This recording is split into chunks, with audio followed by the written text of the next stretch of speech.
د ویډیو کې زه غواړم تاسو ته دا وښیم چې څنګه تاسو فولډر جوړولی شئ. فولډر دوسیې ته وایي. که چیرې تاسو دفتر ته ولاړ شئ یا هر ځای ته ولاړ شئ تاسو دغه رقم فولډر لیدلی شئ.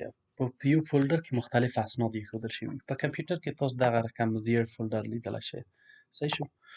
نو دوه شیان به زه تاسو ته وښیم. فایل یا سند چې ته وایي یا فولډر څه رقم یې په مایکروسافټ وینډوز کې جوړولی شئ. نو موږ به راشو دلته خپلې صفحې ته چپه کلیک به وکړئ. کله چې چپه کلیک وکړو دلته به نیو ته راشئ. په نیو کې به تاسو ته فولډر ووینئ.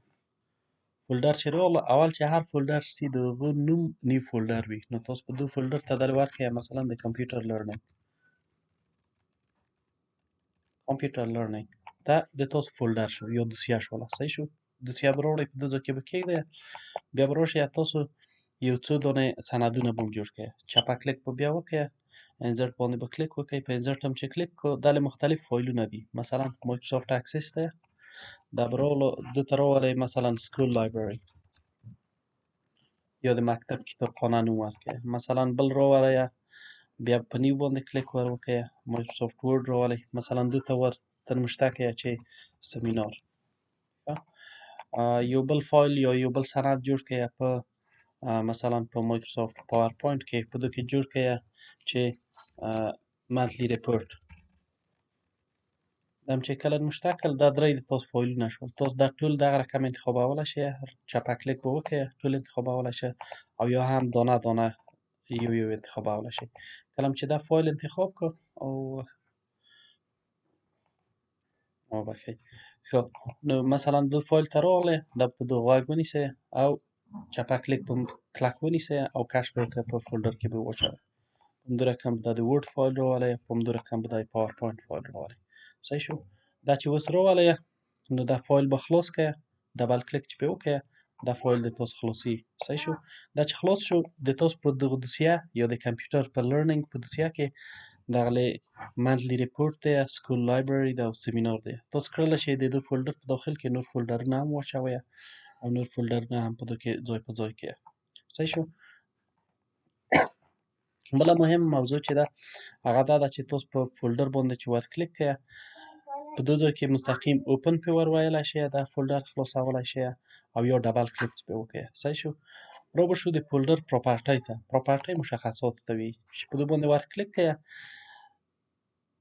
دا فولډر تاسو هاید کولی شئ. چې هاید ووایه دا فولډر پټي ایستي د تاسو په ډسکټاپ باندې څوک نشي لیدلی.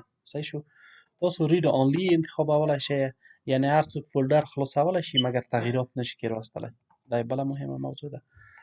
د فولډر شیرینګ تاسو په دې باندې په شیر باندې چې کلیک وکړئ دا فولډر دلې مثلا د ما نوم دی تنها دلې کړلی شئ تاسو بل چا نمونه هم ولیکئ. مثلا د تاسو په دفتر کې کار کوئ 10 نفر یې دغه فولډر د بل چا سره شیر کولی هم شئ. صحیح شو.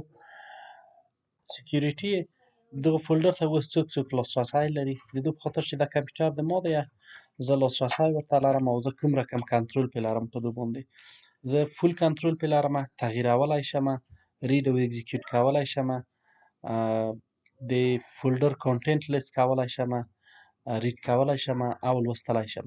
صحیح شو. تاسو د ده دلې په ایډیټ باندې چې کلیک کړئ دغلې ورته ویلی شئ چې مثلا فول کنټرول ډینای اوس الاو دي هر شی زه اجازه لرم. صحیح شو. تاسو مثلا د بل چا سره شیر کوئ په دې ځای کې به نوم راشي نو مثلا فکر وکړئ چې احمد نو احمد ته به زه ورته ووایم چې تنها رید آنلی کو. نو زه په دې باندې کلیک وکړم. چې په دې کلیک کړم بیا به وروسته د دې نه په دغه آخره برخه کې دلې اپلای دی. اپلای باندې به زه کلیک کړم او د نفر به تنها هغه فایل رید کولی شي. صحیح شو. او یا د ټول نور مشخصات چې د موډیفای دی موډیفای تغییرولو ته وایي یعنې د نفر یې تغییرولی نشي. زه به په دې باندې کلیک وکړم موډیفای کولی نشي. صحیح شو. بیا به زه اپلای ووایم هغه به ورته عملي شي.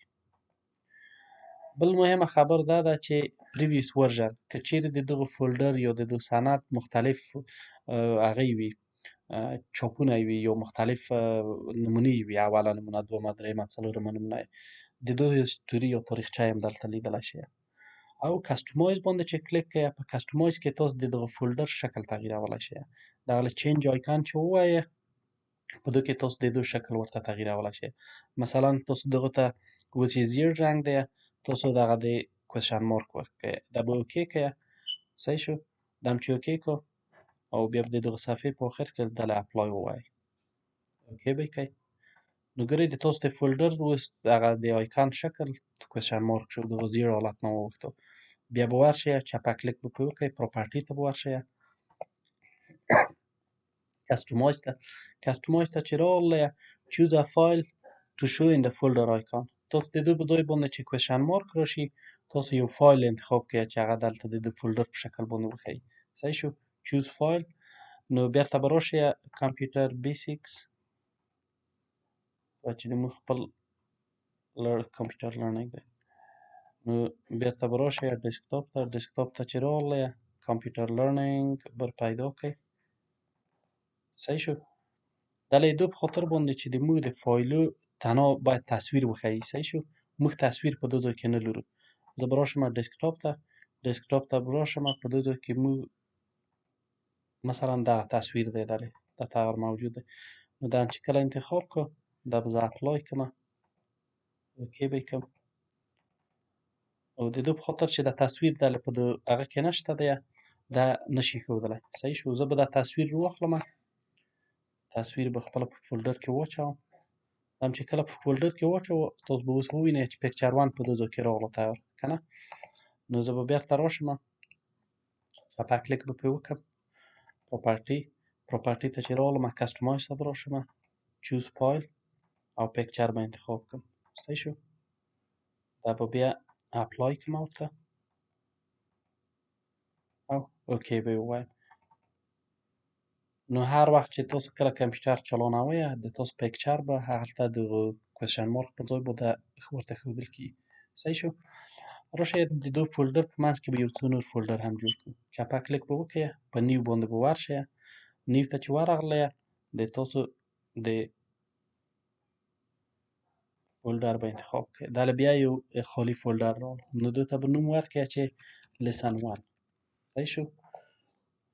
دا فولډر تاسو کاپي کولی هم شئ. فولډر باندې به کلیک کړئ، کنټرول سی به ووایئ، کنټرول وي ووایئ، نو د تاسو فولډر کاپي شو. نو دې ته به لیسن 2. صحیح شو؟ تاسو کولی شئ دغه فایلونه غونډ انتخاب کړئ، دا واچوئ په اول فولډر کې. صحیح شو؟ نو په دغه رقم باندې تاسو خپل ټول شیان تنظیمولی شئ چې څنګه تاسو فولډر یا دوسیې د کمپیوټر په مخ باندې جوړولی شئ او دغه نه څنګه استفاده کولی شئ. صحیح شو؟ نو بیا مو په یاد وي چې موږ فولډر د ډیسکټاپ په صفحه باندې جوړولی شو لکه څنګه چې موږ په فزیکي شکل باندې اسناد په دوسیو کې ایږدو، په همدغه رقم موږ په کمپیوټر کې کولی شو چې دوسیې جوړې کړو. هر فایل یا هر سند په فولډر کې اچولی شو او فولډر موږ لاک کولی شو، د دوی امنیت نیولی شو او په دوی کې ځینې محدودیتونه یې ښولی شو چې څوک د تغییرولی شي څوک یې نشي تغییرولی.